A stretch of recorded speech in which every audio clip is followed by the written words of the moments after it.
Geseënde, wonderlike, hemelse Vader, lewende God, God van Abraham, Isak en Jakob, die wonderlike naam van ons Here Jesus, ons opgestane Heiland, aan u regterhand, wat vir ons intree.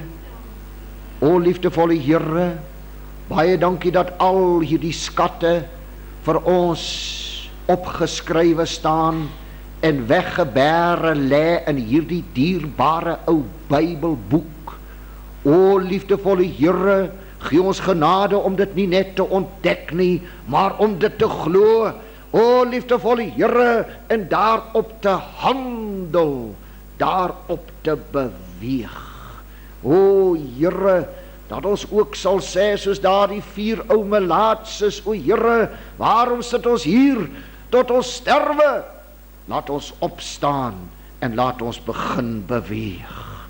Dierbare Here, kom seën ook u woord vanaand, Here, bereik u spesiale en besondere doel daarmee, waarvoor u ook hierdie boodskap op my hart gelê het. Ek bid dit in Jesus naam. Amen. Prys die Here. Geliefdes, ek vra vir u om saam met my, as u wil volg, in die woord, om saam met my te lees uit Matteus hoofstuk 4. Matteus hoofstuk 4, en ons lees vanaf die 12de vers. Matteus 4, verse 12 tot 25.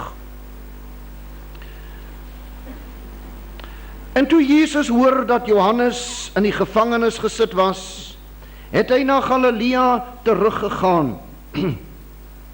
En hy het Nasaret verlaat en gaan woon in Kapernaum aan die meer, in die gebied van Sebulon en Naftali, sodat vervul sou word wat gespreek is deur Jesaja die profeet, toe hy gesê het, die land Sebulon en die land Naftali, na die see toe oorkant die Jordaan, Galilea van die heidene of van die nasies. Die volk wat in duisternis sit, het in groot lig gesien, en die wat sit in die land en skaduwee van die dood, vir hulle het in lig opgegaan. Van toe af het Jesus begin om te preek en te sê, bekeer julle, want die koninkryk van die hemele het naby gekom. En terwyl Jesus langs die meer van Galilea loop, sien hy 2 broers, Simon wat genoem word Petrus en Andreas sy broer, besig om 'n net in die meer uit te gooi, want hulle was vissers. En hy sê vir hulle, kom hier agter my aan, en ek sal julle vissers van mense maak. En hulle het dadelik die nette laat staan en hom gevolg. En toe hy daar vandaan verder gaan, sien hy 2 ander broers, Jakobus die seun van Zebedeus en Johannes sy broer, in die skuit saam met hulle vader Zebedeus, besig om hulle nette heel te maak. En hy het hulle geroep, en hulle het dadelik die skuit en hulle vader verlaat en hom gevolg. En Jesus het deur die hele Galilea rondgegaan en in hulle sinagoges geleer en die evangelie van die koninkryk verkondig en elke siekte en elke kwaal onder die volk genees. En die gerugte van hom het versprei oor die hele Syria, en hulle het na hom gebring almal wat ongesteld was, wat gekwel was deur allerhande siektes en pyne, en wat van duiwels besete was, en maansiekes en verlamdes, en hy het hulle gesond gemaak. En groot menigtes het hom gevolg van Galilea en Decapolis en Jerusalem en Judea en van oorkant die Jordaan af. Ons lees tot daar, geliefdes, en mag die Here sy wonderlike woord aan ons harte seën. Ek glo die Here het weer eens 'n besonderse boodskap op my hart gelê, en ek kon nie die tyd afwag dat vanaand moes kom, sodat ek dit met u kan deel nie. Ek sal die titel van die boodskap gee, 'n gemaakte man. 'n gemaakte man. Geliefdes, ek noem vir u weer vers 19. En hy sê vir hulle, kom hier agter my aan, en ek sal julle vissers van mense maak. 'n gemaakte man. My broer en suster, daar is 2 soorte mense in die wêreld. Die een soort mens is selfgemaak. Die ander soort mens is God gemaak. Elke mens wat waarlik na die Here toe kom, God sal hom maak. En daardie gemaakte man sal tot in ewigheid bestaan. Maar daardie man wat selfgemaak is, sal vergaan. En dis die twee tipe mans wat ek vanaand voor u wil stel en met mekaar voor u wil kontrasteer. Dis 'n ernstige saak en daarom moet ons baie goed daaroor nadink. Ons ken die ou, ek kan amper sê die boere gesegde. Ek weet, in die tyd wat ek in groot geword het, en miskien veral in die omgewing, ek het dit in baie ander dele het ek nie so baie goed gehoor nie. Maar ons het baie gehoor, as 'n persoon nou vermoënd is, hy is 'n baie suksesvolle boer, of 'n suksesvolle besigheidsman, of hy het 'n goeie geleerdheid en 'n goeie werk, dan sê die mense, hy's 'n gemaakte man. Ken jy daai gesegde? Hy's 'n gemaakte man. Maar ek wil juist na daardie gemaakte man kyk. En dan wil ek kyk na die man wat God gemaak het. En ek wil die twee teen mekaar stel, want ek voel die uitdaging van die tyd is vir ons daar, dat ons die onderskeid baie duidelik moet trek. Geliefdes, en dadelik het my gedagte in verband met hierdie gemaakte man, die eerste gegaan na daardie ryk dwaas, wat die Here vir onsself geskilder het voor ons oë. En u ken hom baie goed. U weet hierdie ryk dwaas, sy lande, sy plaas, sy gronde, het baie wonderlik goed geproduseer en goed opgelewer. En toe sê hy daar in Lukas 12 vers 17, dit sê hy het by homself geredeneer en gesê, wat sal ek doen? Want ek het geen plek waar ek my oes kan insamel nie. Toe sê hy, dit sal ek doen. Ek sal my skure afbreek en groter bou, en ek sal daar al my opbrengste en my goed insamel, en ek sal vir my siel sê, siel, jy het baie goed wat weggesit is vir baie jare. Neem rus, eet, drink, wees vrolik. Nou net voordat ek verder lees, geliefdes, soos ek altyd vir u sê, u moet u Bybel met u verbeelding lees. Dit maak nie net die Bybel vir u baie duideliker nie, dit maak die Bybel vir 'n mens baie interessant. Jy moet nou na so 'n man kyk. Gewoonlik sal jy voor jou hou 'n baie ryk en 'n voorspoedige boer. Wat 'n pragtige plaas. Ek weet in hierdie tye van droogtes is dit miskien moeilik om vir jou so iets deesdae voor te stel. Maar ons het nog sulke plase in ons herinnering. Die pragtige opstal, die pragtige mielielande of koringlande, die pragtige beeste. Geliefdes, so 'n persoon het gewoonlik 'n spesiale soort persoonlikheid ook aan hom verbonde. Hy is gewoonlik op een of ander groot raad in die distrik, voorsitter van die boerevereniging, dalk nog provinsiale raadslid of volksraadslid, oom so en so. Almal sal aan sy lippe hang en hy sal met die beste soort motorkar rondry en die huis en alles sal van die beste wees. Almal sal na hom opkyk want hy is 'n gemaakte man. Sy lande het baie opgelewer. Hy het sulke groot oeste gemaak, hy het alreeds, omdat hy 'n baie voorspoedige en 'n vooruitstrewende man is, anders sou hy nie 'n gemaakte man gewees het nie, het hy alreeds pragtige skure, maar nou het hy so baie goed ingekry, dat hy groter skure moet bou, hy moet daardie skure afbreek. Ja, my broer en suster, die arme man, omdat hy 'n gemaakte man is, en niks geweet het van God gemaaktheid nie, het hy die prooi geword. Het hy die prooi geword van daardie lokaas wat vir hom uitgegooi is. En dit is wat hy toe sê, want sy hele lewe het toe daaruit bestaan, want dit was sy veiligheid. Soos almal maar op hierdie aarde, in hierdie stelsel strewe na veiligheid. Hy het gesê, eet, jy het weggesit, jy het goed weggesit vir baie jare, neem rus, eet, drink, wees vrolik. Nooi jou vriende uit, sit vir hulle die beste, eetgerei voor, die pragtigste koppies, die lieflikste silwerware, die pragtigste glasies, die oudste wyn, al daardie dinge. Broers en susters, want hy is mos 'n gemaakte man, en hy het nie hoef nie te bekommer oor die toekoms nie, hy het genoeg vir baie jare.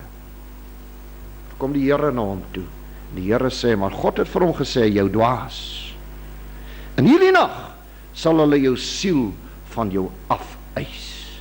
En wat jy gereed gemaak het, wie syne sal dit wees? So gaan dit met hom, wat vir homself skatte vergader, en nie ryk is in God nie. So gaan dit met hom, wat 'n gemaakte man is, en wat nie deur God gemaak is nie.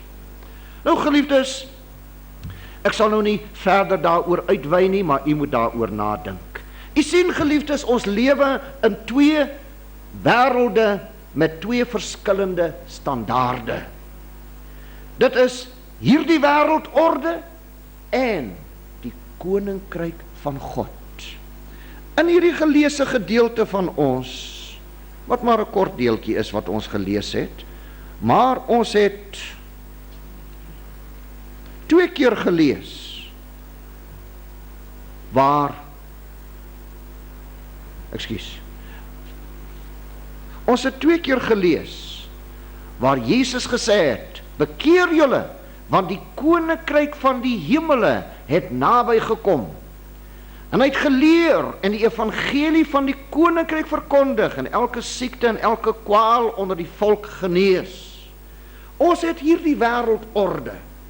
Hierdie wêreldorde met al sy gemaakte manne en ook al sy siektes en sy ellende, want so is so 'n wêreld vol gemaakte, selfgemaakte manne. Dis die een koninkryk. Die ander koninkryk is nie 'n denkbeeldige koninkryk nie, my broer en suster. Dit is die koninkryk wat kom, prys die Here. Dis die koninkryk van God. Maar 'n koninkryk wat sal bestaan alleen uit God gemaakte manne. Vlees en bloed sal daardie koninkryk nie beerwe nie. Die een wat nie weergebore is, sal in daardie koninkryk ingaan nie. Nie een wat deur die nou poort gegaan het, van buig voor die kruis van Golgotha, sal in daardie koninkryk ingaan nie. Dis 2 heeltemal verskillende koninkryke. Ons lees, geliefdes, hier in Markus hoofstuk 8.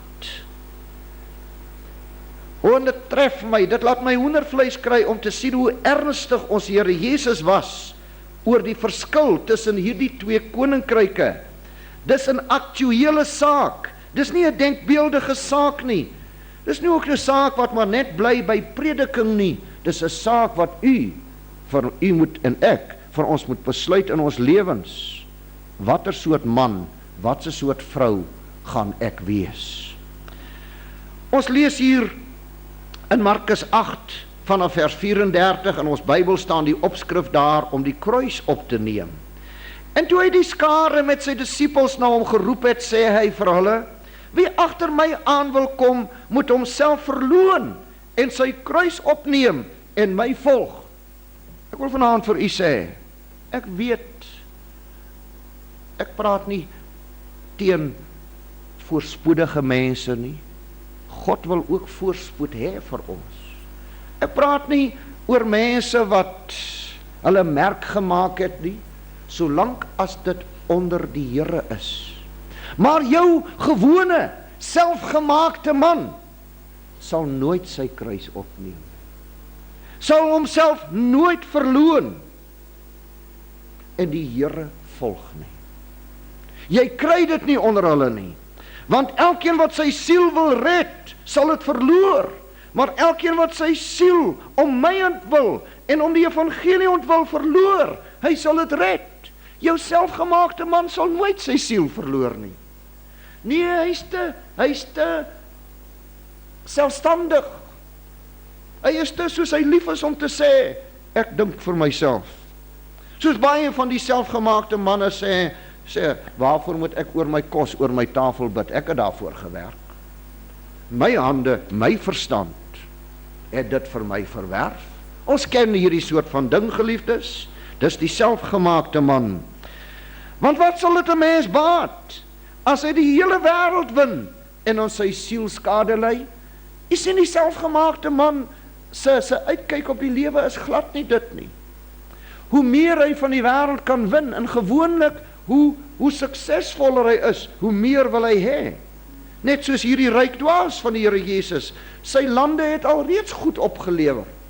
Hy het alreeds baie gehad, maar dit was nie vir hom genoeg nie. Nee, dit moet afgebreek word en groter skure moet gebou word. O, die persoon het alreeds sy fortuin gemaak. Nee, dis nie genoeg nie. Nou moet hy nog meer maak. En ons lewe natuurlik in 'n stelsel wat homself daaraan leen. Geld maak geld. Sukses bring sukses voort. Ons ken selfs die ou gesegde, en ek het dit self ook al baie gebruik. Dit rym beter in Engels, soos ons sê, nothing succeeds like success. En dit is hier waar ons dan so maklik die ware koninkryk misvat. En waar ons so maklik verloor om deur God gemaak te wees, die enigste blywende man.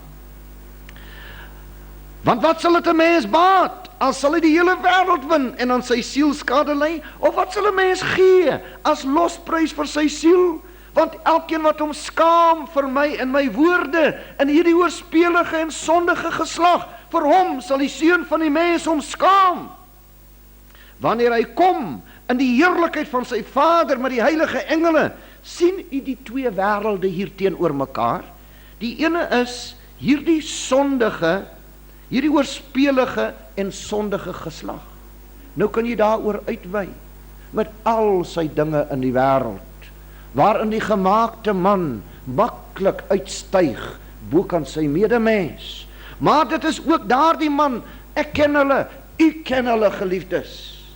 Ek het baie by hulle probeer getuig, u het baie by hulle probeer getuig, maar daardie gemaakte man skaam hom vir Jesus en sy woorde in hierdie sondige en oorspelige geslag. Want dit is twee verskillende wêrelde.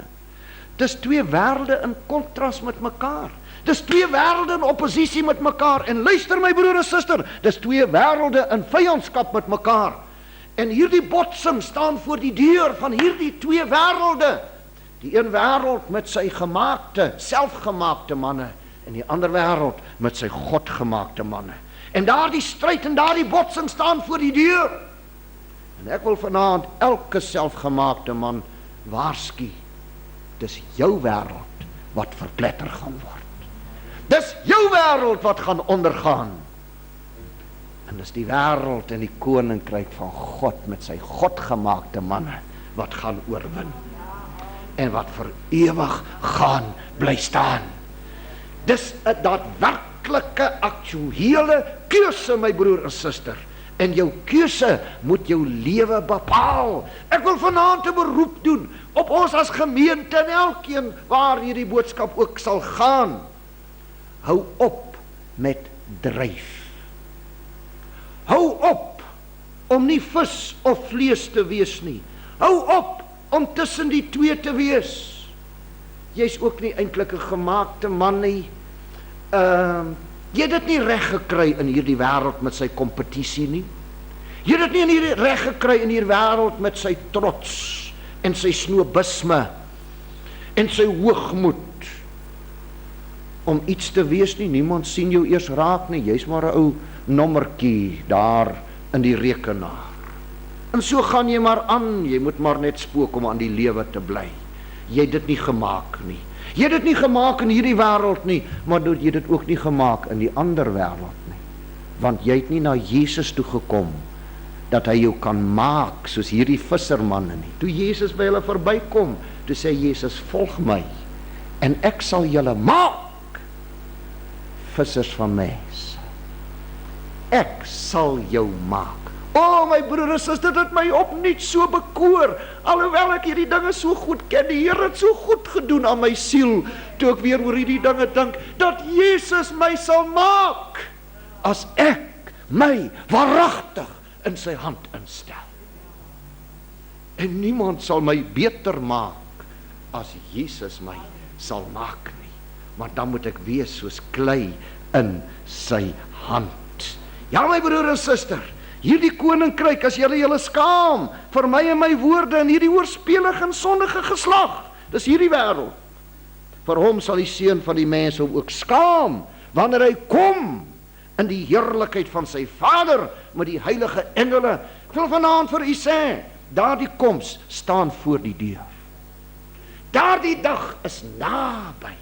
Jesus het gesê in Lukas 21 vers 28, hy het gesê, wanneer julle hierdie dinge sien gebeur, dis nou al die tekens van sy wederkoms, hef op julle hoofde, want julle verlossing is naby. Halleluja, prys die Here. Maar kom ek lees vir u nog van ons Here Jesus se woorde omtrent hierdie nuwe wêreld. Hierdie wêreld waar daar net Jesus gemaakte mense, 'n Jesus gemaakte volk in sal wees. Ek lees vir u uit Matteus 16 vanaf die 24ste vers. Toe sê Jesus vir sy disippels, as iemand agter my aan wil kom, moet hy homself verloon en sy kruis opneem en my volg. Want elkeen wat sy siel wil red, sal dit verloor. Maar elkeen wat sy siel om my ontwil verloor, sal dit vind. Want wat baat dit 'n mens as hy die hele wêreld win, maar aan sy siel skade ly? Of wat sal 'n mens gee as losprys vir sy siel? Want die Seun van die mens staan gereed om met sy engele in die heerlikheid van sy Vader te kom, en dan sal hy elkeen vergeld volgens sy dade. Die Seun van die mens staan gereed om met die nuwe orde te kom, om met die nuwe koninkryk te kom. My broer en suster, alles gaan dan nuut wees. Die standaarde gaan nuut wees. Die natuur gaan nuut wees. Die hemele gaan nuut wees. Die mense gaan nuut wees. Die diere gaan nuut wees.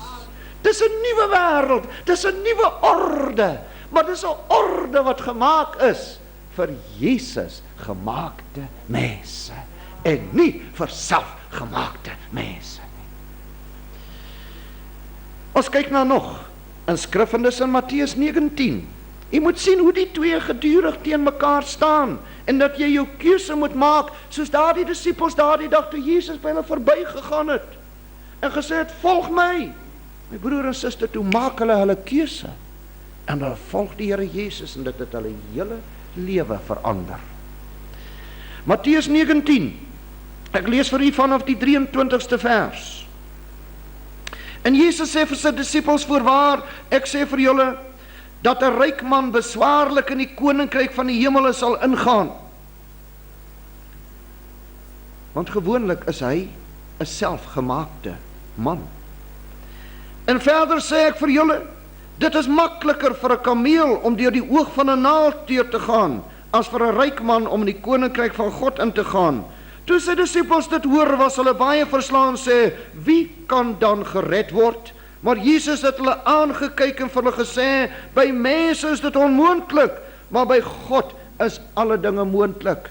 U kan vanaand na u eie lewe dalk kyk, soos ek daar seker van is, elkeen van ons, maar dikwels na ons lewe gekyk het. Dikwels gesê het, Here, kan u ooit iets met my uitvoer?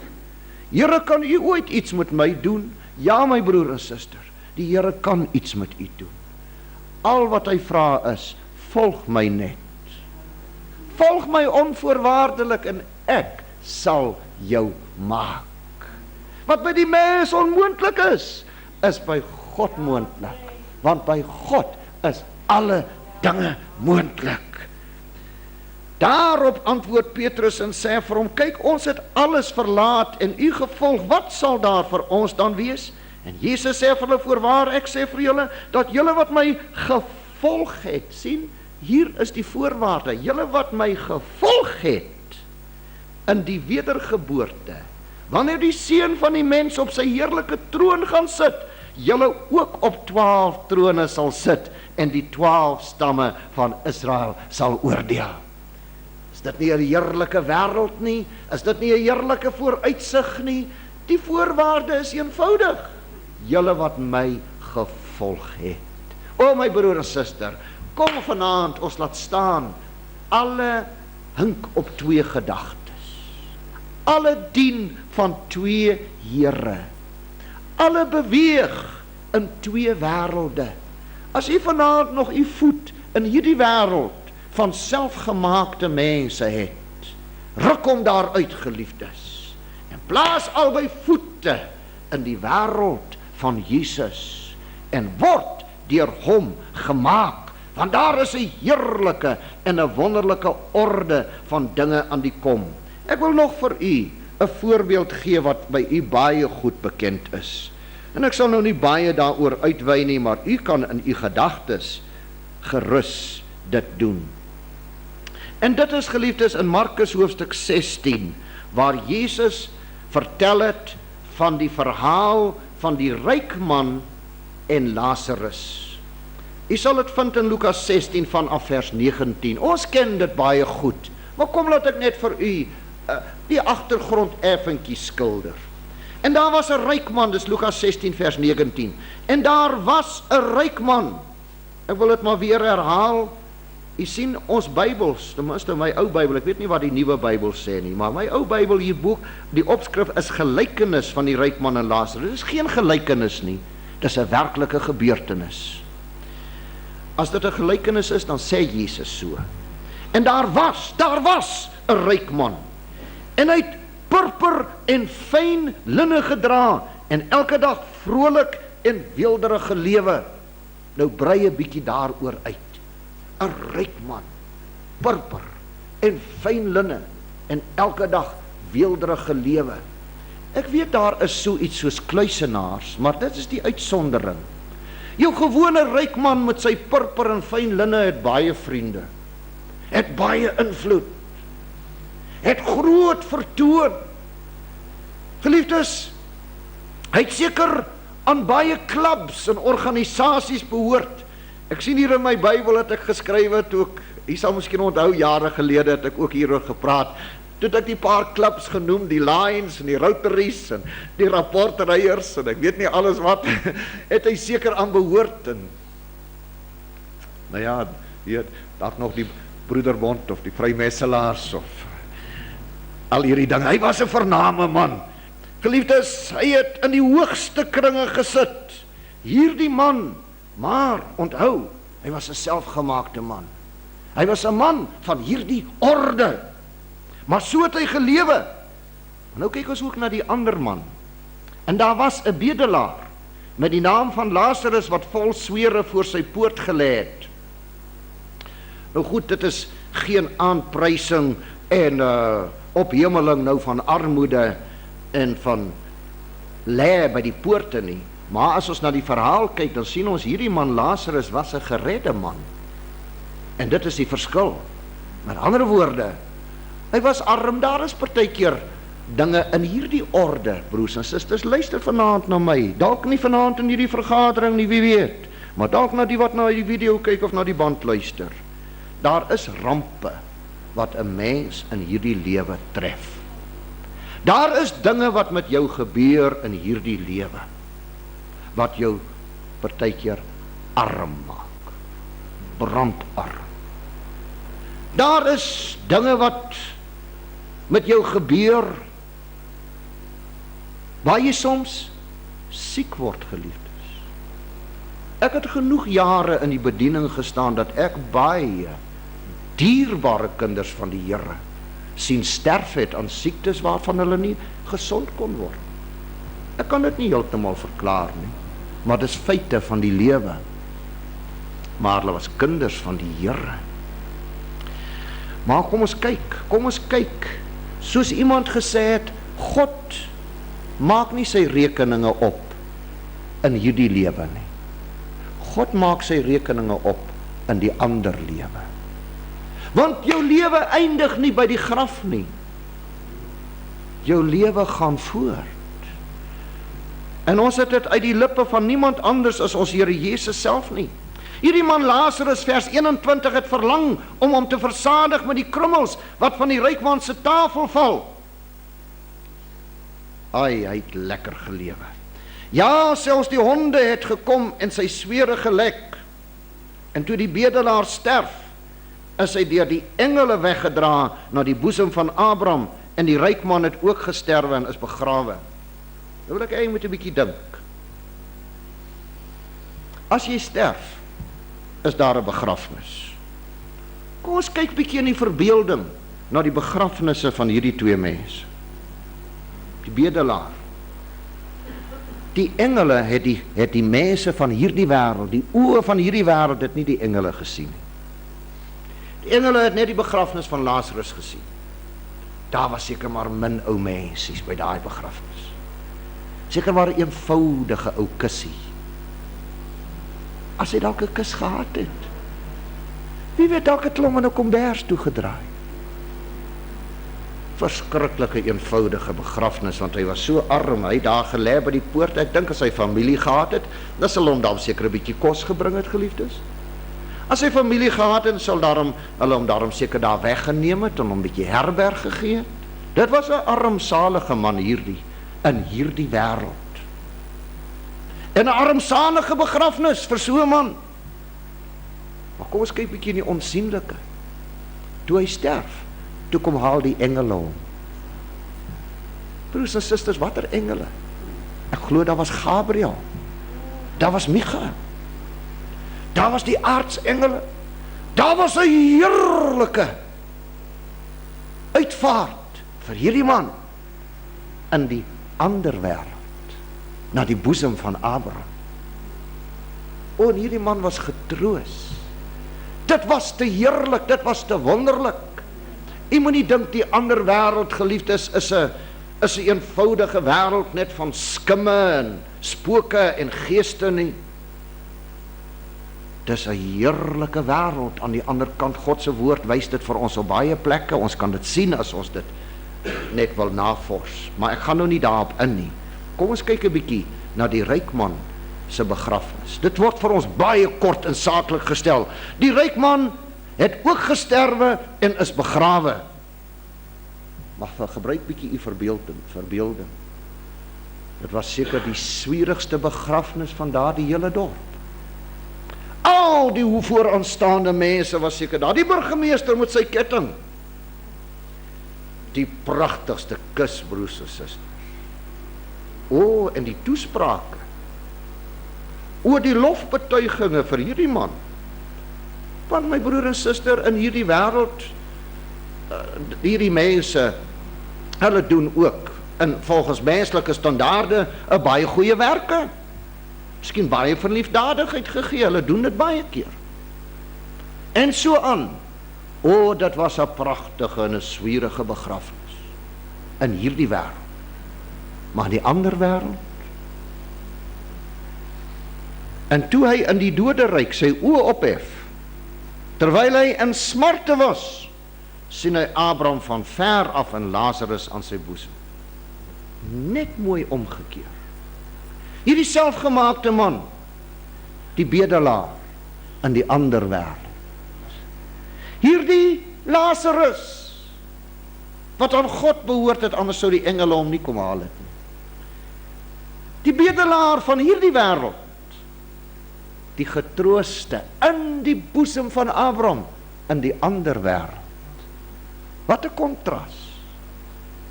Vir u en my wat in die lewe is, broers en susters, ons moet kyk, my broer en suster, ons moet kyk. Ons moet nie die lewe by ons elke dag net so laat verbygaan nie. Môre is dit weer maandag. En gaan dit aan. Ek weet u het u werkende, sleurwerkende stryd met baie dinge, maar my broer en suster, jou lewe is die belangrikste. Jy moet jou dae so tel dat jy 'n wyse hart bekom. En jy moet kyk die kontras tussen hierdie wêreld en die ander wêreld. Maar geliefdes, ons is baie wat ons daaroor kan uitwy. Maar ek wil met u net dit ook noem. Jy weet, die ou gelowiges, ons lees dit byvoorbeeld in Hebreërs 11, waar die ou gelowiges soos Abraham, Isak en Jakob, hulle selfs beskou het as vreemdelinge en as bywoners in hierdie wêreld. Hulle het gesê, ons het hier geen blywende stad nie, ons soek 'n toekomstige. Ons soek na 'n stad waarvan die boumeester en die oprigter God is. En die Here wys vir ons daardie stad in Openbaring, die nuwe Jerusalem. My broer en suster, in hierdie wêreld met sy selfgemaakte mense, met sy pragtige kathedrale en sy swierige geboue, verskoon die eenvoudige woord, kan gaan slaap vir die weelde van die nuwe Jerusalem, vir sy strate van goud, vir sy mure van edelgesteentes, vir sy poorte van parels. En ons gaan nou 'n bietjie kyk na sy godgemaakte mense wat in hom bly. Die met wie u en ek, as ons ook vir onsself werklik gee om deur God gemaak te wees, vir ewigheid mee gaan assosieer. O, die heerlikheid, die lieflikheid, die kennis, die openbaringe wat God vir ons sal gee. Maar geliefdes, ons kyk bietjie na hierdie godgemaakte mense. Die Here het gesê, ek sal julle maak vissers van mense. Maar ons moet nou nie net dink aan net vissers van mense nie. Dit beteken nou nie dat Paulus, dat Petrus en Johannes en Andreas, jy moet hulle nou nie. Ek praat maar omdat ek so lank dit self so gehad het in my gedagte. Jy sien nou maar net as die eenvoudige ou visserman, en toe hy nou by Jesus kom, toe bly hy maar nog eenvoudig. Maar hy word nou net 'n visser van mense, en 'n baie goeie man en so aan. Maar geliefdes, dis baie wonderliker as dit.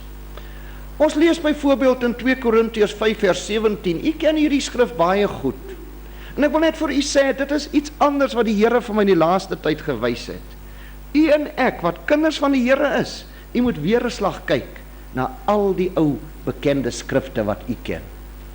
En u moet sê, Here, gee hulle vir my die werklike waarde wat hulle het. Ek ken hulle so goed. Byvoorbeeld, hier is die een skrif wat ek nou vir u wil gaan noem, wat u, ek dink in hierdie gemeente, soos ek u vanaand sien, almal ken.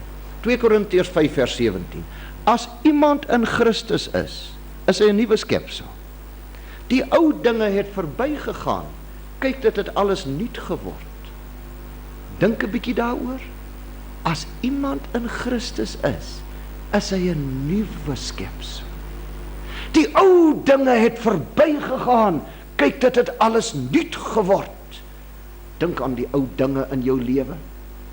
Ek dink daar's min vir ons as ons dink aan die ou dinge wat nie dinge het waaroor ons skaam voel nie.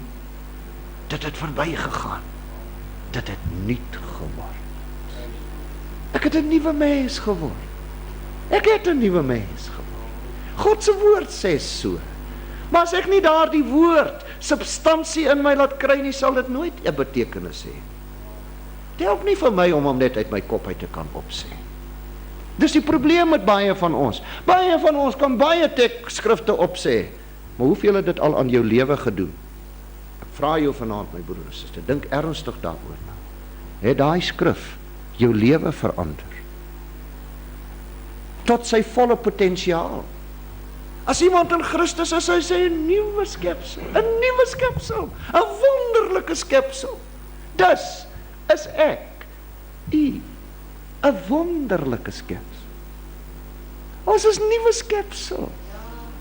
Die ou dinge het verbygegaan, dit het nuut geword, maar daai skrif moet lewe in my kry. Dit moet nou my lewe word. En so kan u baie skrifte noem. Ek wil nog met u voortgaan. Ek wil vir u wys hoe lyk die nuwe mense. Geliefdes, ek neem byvoorbeeld 'n man so Stefanus. Ons ken hom so goed uit die skrif uit. Die eerste martelaar.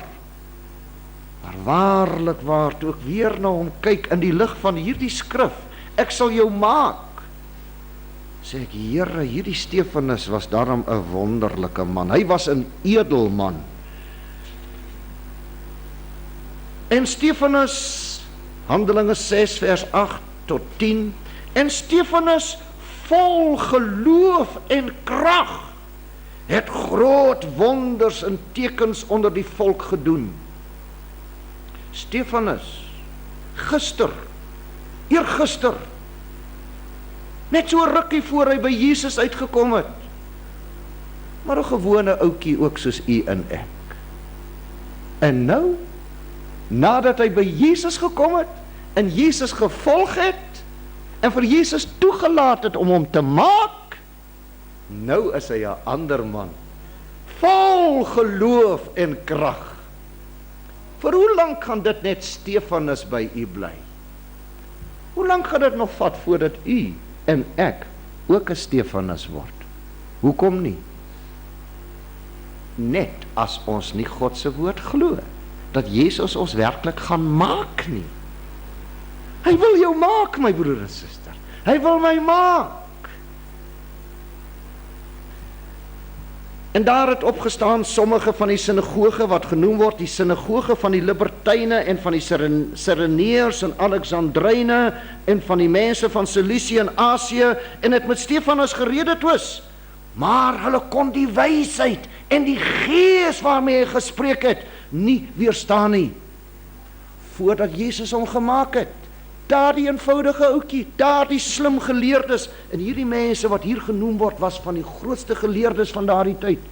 Ag my broer en suster, hulle sou Stefanus sommer net by die deur uitgeskop het. Hy sê, man, hoor hierso, jy kan nie met ons praat nie. Jy is sommer 'n ou, simpel ouetjie van die straat, hy was dit ook heel moontlik. Maar toe hy by Jesus gekom het, nadat Jesus hom gemaak het, toe kon daar die geleerde manne met hom niks uitvoer nie. Halleluja, prys die Here. Hy was nie op hierdie Alexandryne en Libertyne en Sireneërs en Alexandryne en so aan sy universiteit nie. Hy het nie hierdie graad nie, hy het nie daardie alma mater en so aan nie.